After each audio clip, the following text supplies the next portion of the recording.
wishes. Today we have a very special guest to share with everyone. Tammy Hannah is sharing the mic with us today. Tammy is the CEO of Origami Brain Injury Rehabilitation, and her career has been built on integrated teams and keeping her eye on the mission. She is smart, so smart and dynamic, and we know you'll appreciate her insight into not being afraid to think big.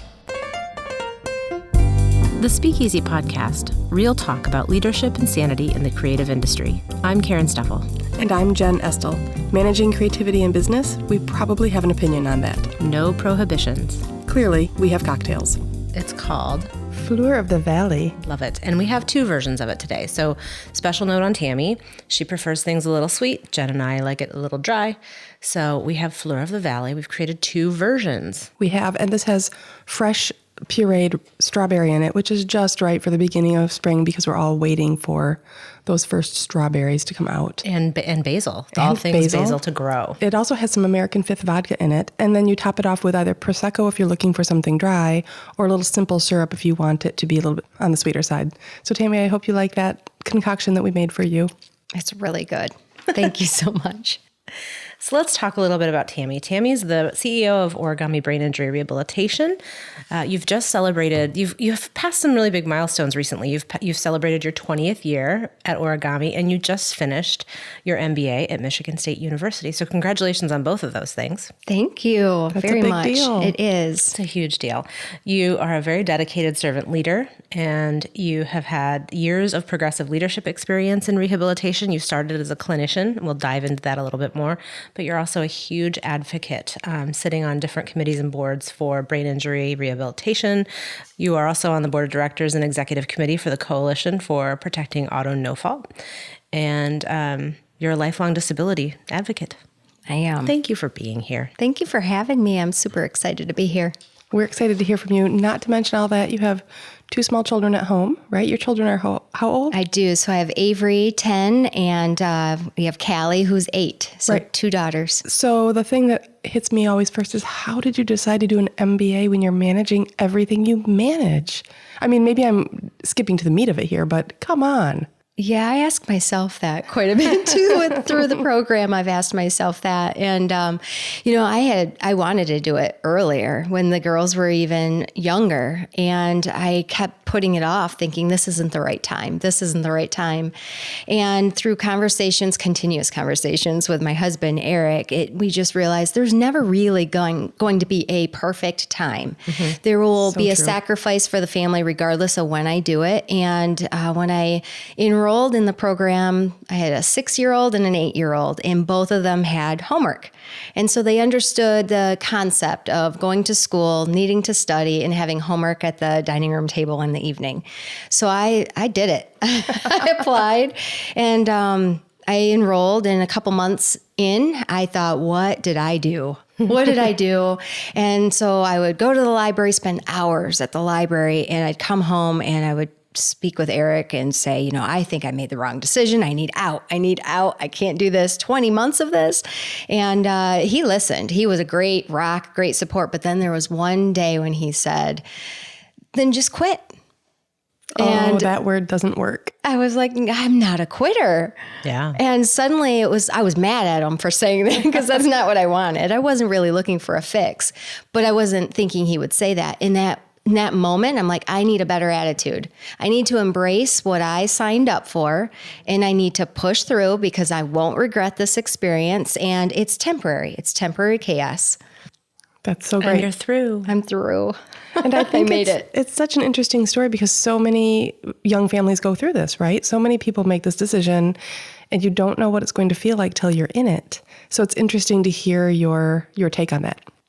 I think I'm going to get a sign for my office that says temporary chaos, so that when you're just feeling like you're drowning in an inbox, and when you're, and you're blessed enough to have projects coming out of your ears, like temporary chaos. You can roll with that. I can roll with that. That sounds pretty good. I like it. Let's start back a little bit further, though, Tammy. Let's talk a little bit about why you went into occupational therapy and what inspired you. I want to get underneath your why before we start talking about your career. What were your early inspiration? Absolutely. So my early inspirations all come from my brother. I have a brother, Jeff, who's 3 years older than I am, and he has cerebral palsy. So as his little sister, I grew up watching him go to his therapy sessions, and I saw his challenges, I saw his progress, and I saw the power of surrounding yourself with the right supports, a network of supports, and the right resources. And growing up, I loved going to his therapy sessions. Sometimes they would come into our home, so a lot of times they became kind of part of our family. Sure.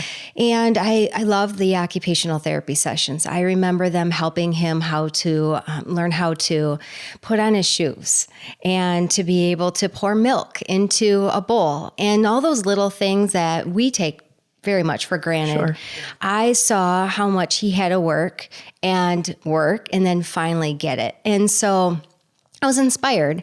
I was drawn to the field of occupational therapy, which is a field that's completely committed to maximizing abilities despite disabilities. And I feel blessed to have a brother who really has taught me to view the world in a way of just, I love differences in people. I respect those differences. I encourage those. And I feel like I come to my relationships and even my work in a different perspective because of my why.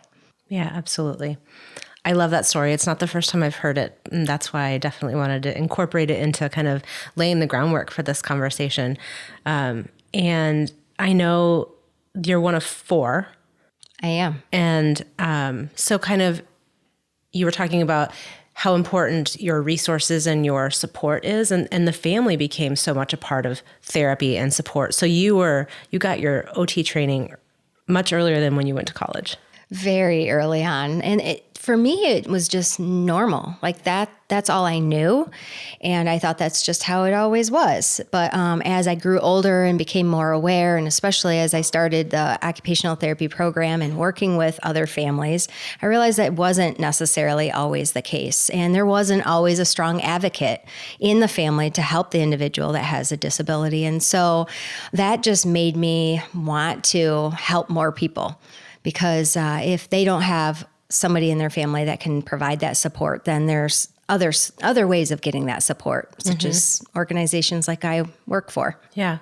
And you found Origami early on. Is that where you did your field work or your internship? Yeah. So this is a part where I just reflect back and I chuckle because, when I was in the occupational therapy program, I had one more thing I needed to do before graduation, and that was my field work. Just one more thing.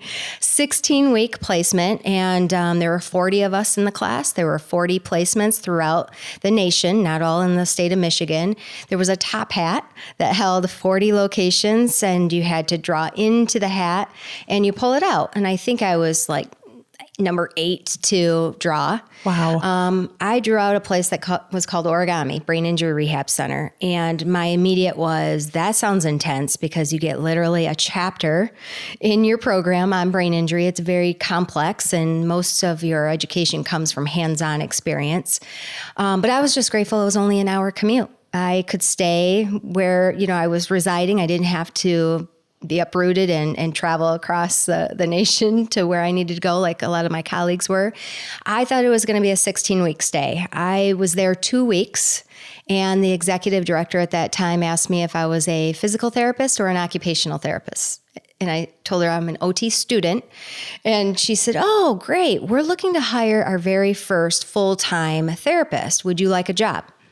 Oh, goodness. So this was back in the year 2000, and there were far more OTs graduating than there were OT jobs available. So you said yes? Oh, I said yes. Yeah, After 2 weeks. 2 weeks. I didn't know what I was signing up for, but I knew, that'd be silly to pass up an opportunity, have a job. I could keep looking. Sure. Well, 2 weeks turned into 16 weeks. I finished my internship started the next day as an employee doing the same thing I was doing as an intern, but now getting paid for it. And 20 years later, I reflect back on that. And that's a part of my journey I feel is just, it wasn't intentional. I didn't know what I was signing up for. I drew origami out of a hat. And, Quite literally. Literally. That is the craziest thing I've ever heard. That's amazing. Meant to be is how I feel. And, I landed there 3 years after the place opened. So it was very much still a startup. There were very few employees wearing many hats. And I always say, I had to grow up very fast when I was there. I had to figure things out because there weren't a lot of resources. Let me ask you this question. What was it like to be the first OT on staff and not have a mentor?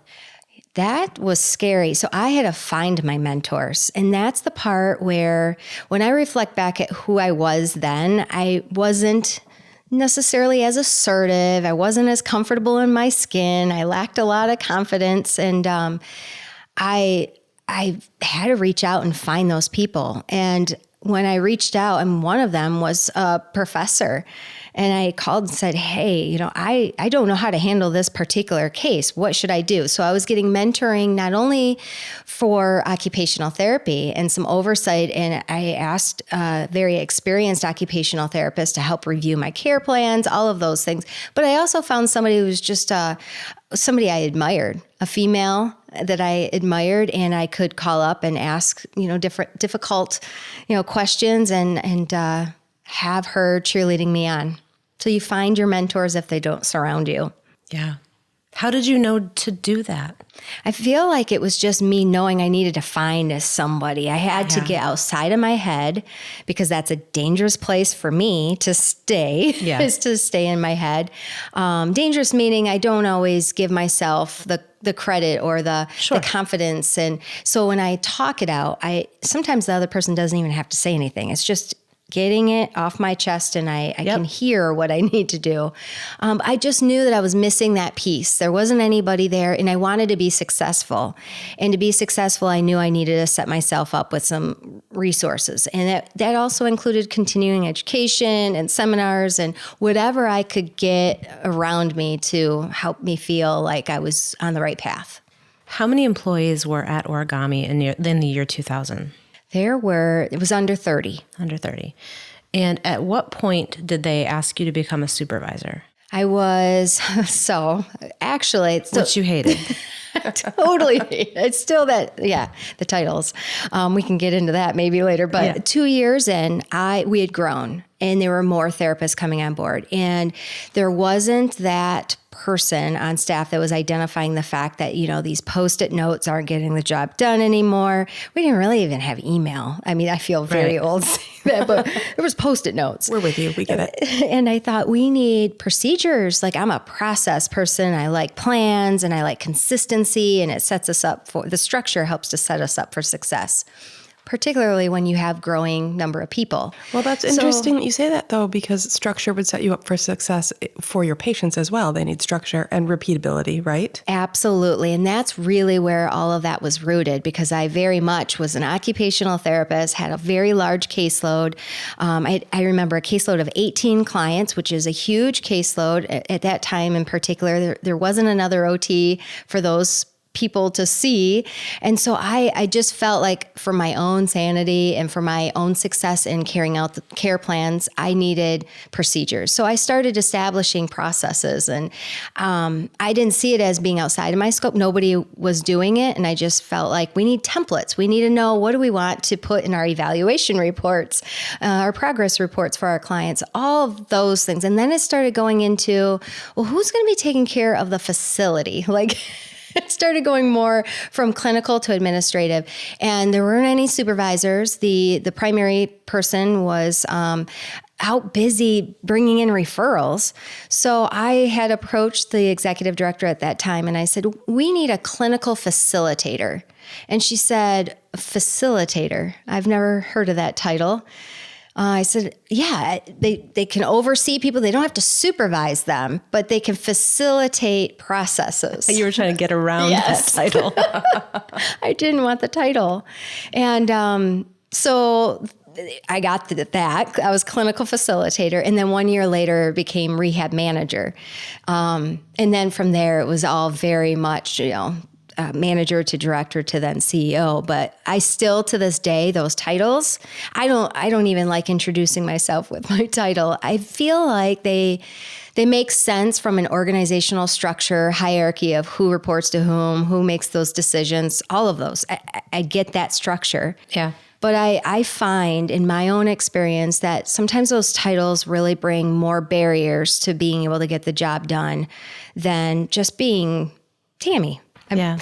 Those barriers meaning being able to establish relationships with people without the stigma of the title.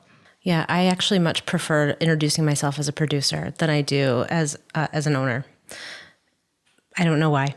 I feel like if I describe myself as a producer, it categorized where my heart is professionally as opposed to like what my grind is.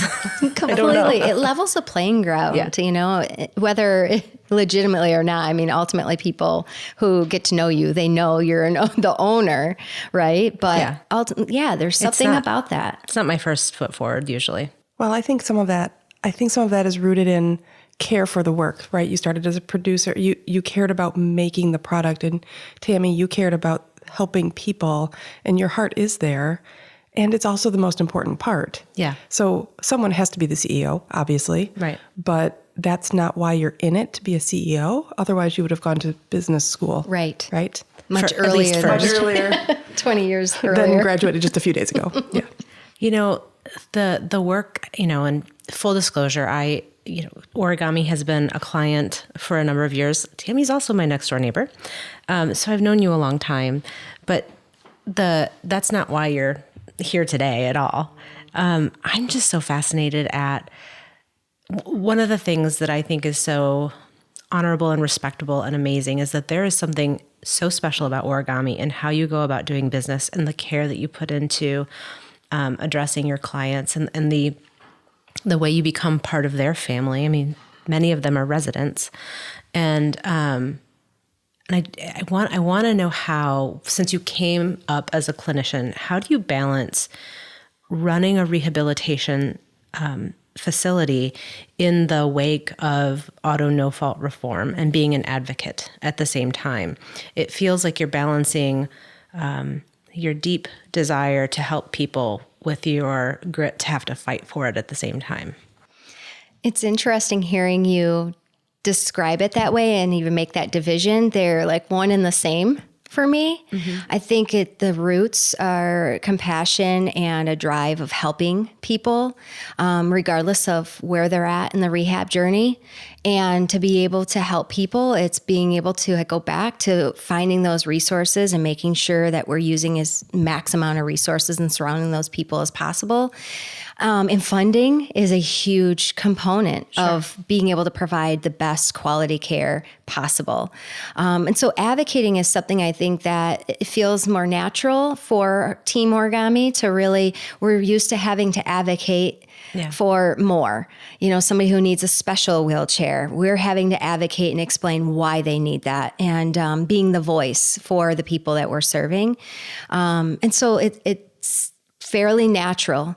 Now, I won't disregard the fact that leading an organization that has enjoyed continued growth, where we're able to serve more individuals that are in need than we've ever served. It's scary right now because I need to make sure everybody, the families we serve, clients, the employees, know the reality of the situation that we're presently in, because I need them engaged. I need them passionate about advocating as well, because this isn't a one-person thing. It's a team approach, but it's also, so the transparency piece, so they're engaged, but also a sense of security, the fact that we're going to be around to continue to provide this care, and we're going to make that happen together. We need to make this happen. Yeah. For audiences who don't understand the situation, can you give us a couple of sentences about what is the no-fault concern at this time?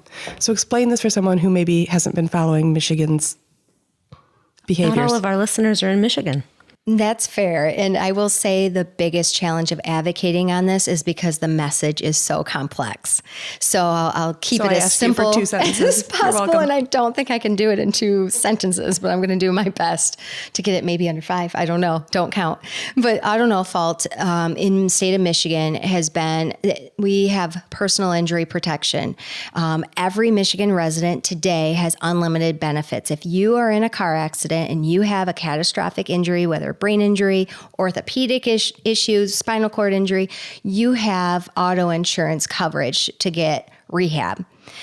Now, the reform that happened in June of 2019, that has changed where you now have a choice, which choice always sounds like a great thing, but only when you can make an informed decision. So you need to understand what auto no fault insurance does for you.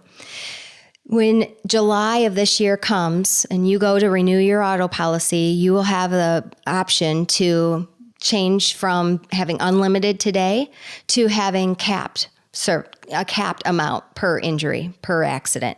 So for instance, you could choose to save a few dollars. We don't even know what the savings will be today to have a capped benefit of $250,000.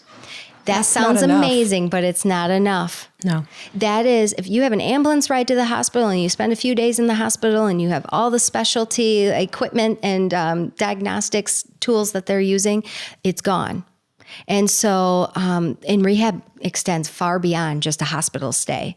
And most people, though, won't think that they'll ever need that benefit. And most people will think their health insurance, which costs enough already, will cover it. And I'm here to say health insurance does not cover a lot of the specialty services that we provide to get people back to work, get people back home, and to get people back driving.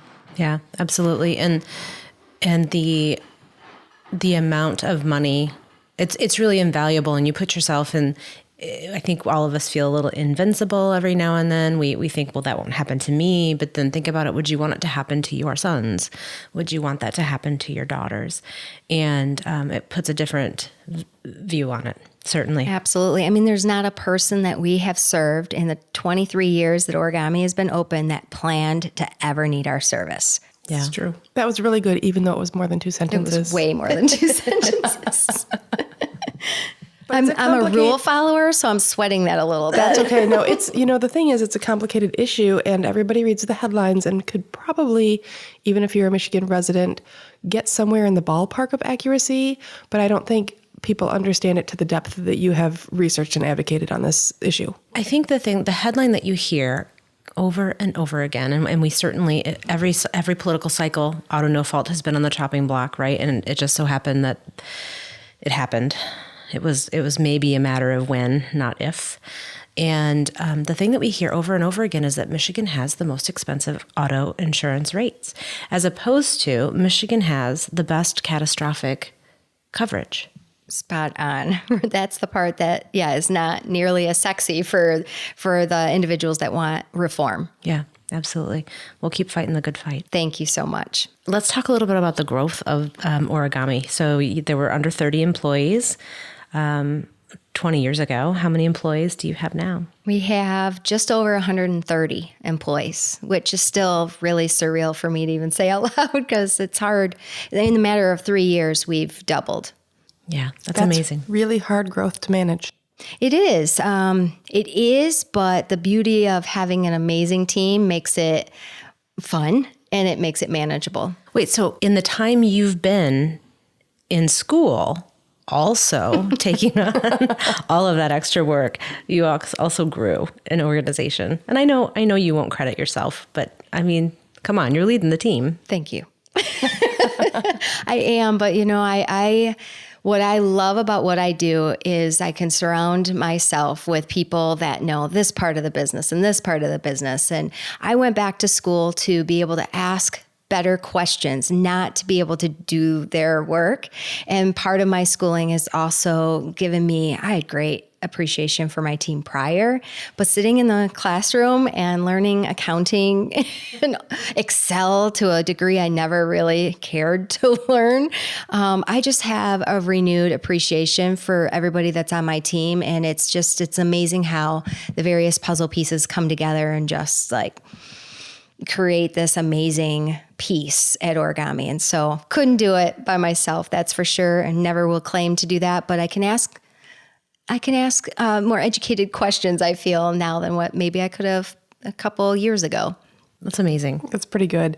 It's interesting listening to you talk. I'm imagining like filling a balloon, right? A balloon is it's tiny, and then you put in a little air and it stretches some more and it stretches some more. And imagining your career makes me think of never in a million years would you have thought 20 years ago that you would be juggling everything that you're juggling and managing something that big. But it happens in these little increments and you just rise to the challenge each time, which I think is something that most smart people can do. That's a really beautiful metaphor. It's just interesting. You'll never go back to that previous shape, though. Even if all the air goes out, right? it'll still be stretchy. You'll just fill it with something else. It's true. It's true. How do you, with all this change, you're onboarding, or you have a team that's onboarding people all the time. You don't necessarily know all of the names of the people in the organization right away, especially with the amount of student practitioners that you depend on. How do you lead a team that you don't necessarily know as well as maybe you once did with a smaller team? And then how do you do that with a group of people that you may not even share a lot of experiences with? Sure. That has been my biggest struggle. As we celebrate that growth has brought some growing pains and things that I've had to let go of, whether that's tasks, details. Just another detail, a task came off my list today because somebody came back from maternity leave and we had this plan to shuffle responsibilities. And it's like a slow rip of the Band-Aid sometimes. That's one of the hardest things for me, Karen, what you just mentioned of, I envision being at Meijer and going down the aisle and not knowing if that individual works for me. Wow. And I say that because there has been a time where somebody had their Origami jacket on and I didn't know who they were. And I go back, our HR system has pictures and names, and I'm like trying to figure out, they're a third shifter. I would never run across them in the hallway. I've had to detach, and what it really comes down to is trust of the team and trusting that they've got this. And time again, they demonstrate that they've got this. It's making sure that we come together, supervisor team, for instance, coming together and sharing stories and sharing these great uplifting stories of what's been going on and on their teams, and making sure everybody's really leading with the same philosophy and the same values, and making sure that runs through the veins of the operations, because one single person can't make this growth happen, and they certainly can't sustain it all alone. So it's trust. Yeah. It's still hard. That sounds really hard. It does sound really hard. I think, too, you probably do this at the cellular level because of who you are, but you may not notice that one of the things that you said right at the very beginning was that you love the differences in people and you celebrate the differences in people. And so maybe you just don't notice when people have a lot of very different experiences than you because it's not a threat, it's a curiosity. Absolutely. I'm very curious, and I like to ask a lot of questions. I like people who ask a lot of questions. I think it takes us to another level.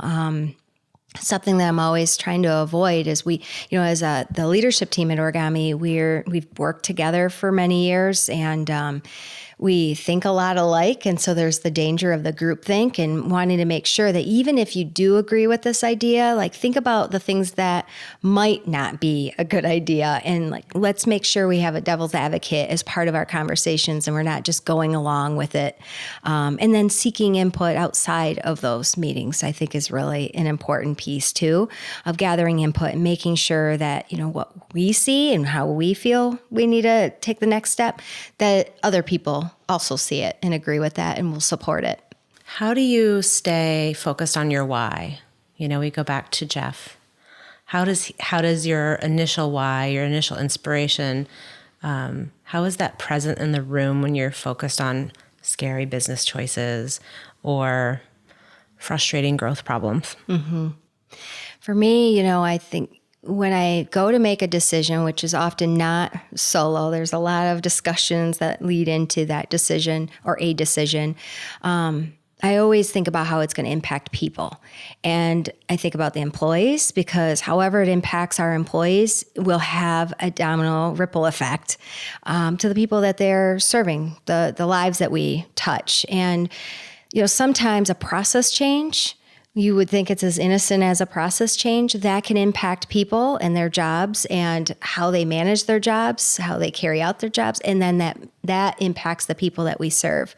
So something that was really hard for me early on, of letting go of an occupational therapy caseload and not having that one-to-one interaction with clients, was it didn't feel like I was having as significant of an impact when I started working in supervising employees, who then treated the clients. And something through my experience, and it didn't take very long, but I have greater clarity today than I've ever had before, is how impactful everybody who's looking after the employees really is. Because you have to take care of the employees so they can take care of your customers, your clients. And I feel like I have a greater impact because the decisions we're making impact all of it. All of it.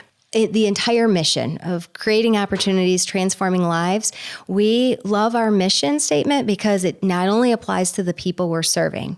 We create opportunities and we transform lives for the people we serve and for their family members. But what I love about it is we also are always creating opportunities for our employees and transforming their lives too.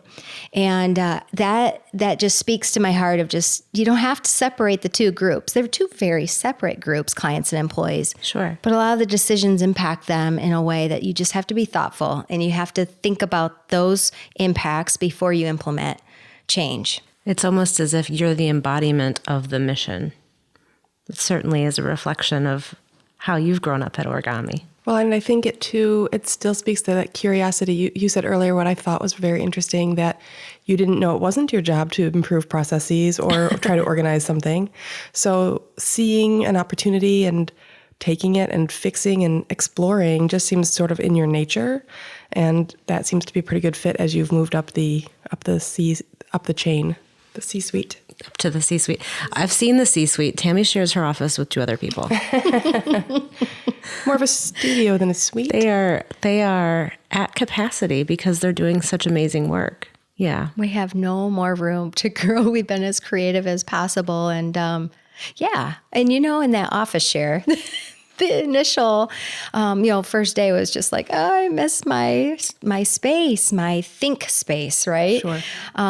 My ability to have conversations on the phone without worrying about who might be hearing it. But boy, have I learned so much, and being able to interact even more closely, where it's like, oh, I don't need to email them. They're like right behind me. So there's some inefficiencies that are gained from that too. But it's amazing the collaborative kind of environment and the energy and the ideas that come from an office share. And I've missed that. There was a day I had office share, and I'm back to that temporarily, hopefully. That is so interesting, because sometimes I think leadership can be a lonely spot, right? And you put yourself behind these walls and you don't have that little interaction moment. So it's nice that you're getting that experience. Absolutely. That's been an area that I've had to grow the most in. It is lonely. And when you're so focused on everybody else, and everybody is focused on either themselves or everybody else, Podcast, it is lonely. Real talk but about leadership through and sanity in the experience creative and industry. through my time I'm Jen Estel. of And I'm just Karen Steffel. Managing experiencing creativity in different business, things that have we happened through probably have an Origami and opinion through on that. leadership No opportunities. prohibition. It's Clearly we have amazing cocktails. how now I really embrace, and when one of my employees gets recognized or wins an award or, gets some sort of token of appreciation from somebody else, you learn to really appreciate that and reflect a little bit on how you may have impacted that a little bit. So sometimes there's more of that internal cheerleading you need to do when you're at the top, because it may not necessarily come as naturally for other people to point those things out. That makes sense. Dang, she's smart. So smart. I don't know about goodness. that. Thank So, you. okay, so you're crammed to the gills. You're sharing all of your space. You have increased your capacity and your service significantly. What is next for Origami? We're going to keep fighting this battle with the auto no-fault reform. That's top priority right now. We're getting creative and renovating some space to carve out more offices. We have a philosophy that if people are calling and they have a need and they need our care and we are the best experts around, we don't want to turn them away. And so we just continue to hire therapists and serve that need. And maximizing access to care is our vision statement. And so we're not going to let this slow us down in terms of just capacity. We're continuing to get more creative. Now following graduation, I'm really looking forward to having greater clarity, a fewer balls in that juggle act. And I think that clarity is, slowing down and asking that question, what's our strategic plan for the next few years? Where are we going and what are our plans? So we're going to be diving into that as a team closer throughout this year and next. Because you just got done with one hobby and you need another one. You know how that works. Neither of them are hobbies, don't get me wrong. I was going to say, MBA doesn't really sound like a hobby. No, not quite. It's not the same as crochet. But see, her balloon's stretched and she's got all this extra space, so she might as well throw some strategic planning in there. That's right. Why not? Well, she gets to apply all of her newfound knowledge to ask bigger questions, to produce bigger results. It's pretty fun. I really admire your, at least on the outside, your fearlessness. Thank you. I appreciate that. There's fear sometimes. But courage means you go through. That's exactly. It doesn't stop me. And when I do feel like I need to hold back is when I know I need to get outside of my head. And I'll tell you, my husband's my go-to, and he's the voice of reason. And there's no expectations, but he'll share with me what his thoughts are, and it gives me a renewed perspective. And then oftentimes even that little nudge of courage that helps me keep pushing through. So all of this from pulling something out of a hat. I know. Out of a hat. Even Eric came out of the hat. They did. Tammy and Eric met at Origami. Oh, no kidding. We did. 2002. Oh, that was a good hat. Very good hat. I'm very thankful. It was a good deal. Very fun. Thank you for joining us so much, Tammy. Thank you for having me. This has been fun. Yeah. It's been delightful to hear, so thank you very much. And best wishes as you move forward and do big things, because we know that that's happening. Thanks. Thanks for listening to this episode. We'd love to hear from you. Shoot us a message on Facebook, Twitter, or Instagram at Easy Underground. In our next episode, we are talking about bad manners at work. Oh, I have so many visuals in my head right now, like Casual Friday gone wild. Well, we are going to pull apart the superficial ones and dive deeper into some behaviors that just might be holding you back in your career. So put on your earbuds at your desk and tune in.